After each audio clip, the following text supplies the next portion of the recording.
Narco test ब्रह्मास्त्र।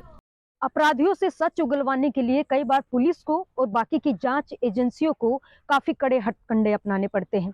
ऐसे में कई बार उनको थर्ड डिग्री देनी पड़ती है या फिर कड़ाई से पूछताछ करनी पड़ती है। लेकिन कई बार ऐसा होता है कि पुलिस के हत्थे ऐसे अपराधी चढ़ जाते हैं जो जुबान खोलने को तैयार ही नहीं होते। ऐसे में कई बार पुलिस अदालत से इजाजत लेकर अपराधी का नार्को टेस्ट कराती है ताकि केस को उसके अंजाम तक पहुंचाया जा सके। क्या आप जानते हैं ये नार्को टेस्ट होता क्या है? चलिए हम आपको बताते हैं पुलिस के उस ब्रह्मास्त्र के बारे में जो बड़े से बड़े अपराध की गुत्थी सुलझाने में मदद करता है। नार्को परीक्षण या नार्को एनालिसिस एक ऐसी प्रक्रिया है जिसमें किसी व्यक्ति को कुछ दवाएं दी जाती है जो व्यक्ति को आंशिक रूप से अचेत अवस्था में ले जाती है।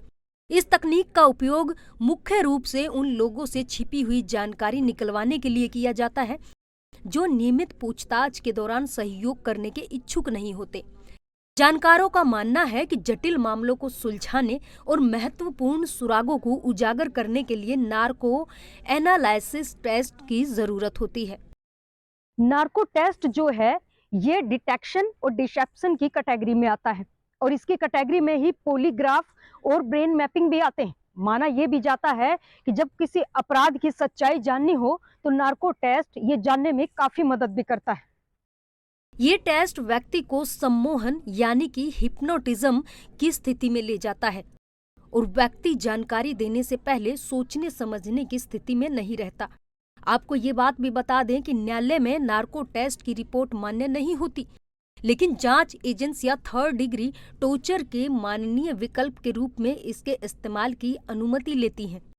नार्को टेस्ट की टीम में एनेस्थीसियोलॉजिस्ट, साइकोलॉजिस्ट और मेडिकल का स्टाफ होता है। सबसे पहले अपराधी की नसों में एनेस्थीसिया का इंजेक्शन दिया जाता है, फिर उसको हिप्नोटिक की स्टेज पर ले जाया जाता है और फिर उसके बाद उससे सवाल किए जाते हैं और वो फिर जवाब देने लगता है।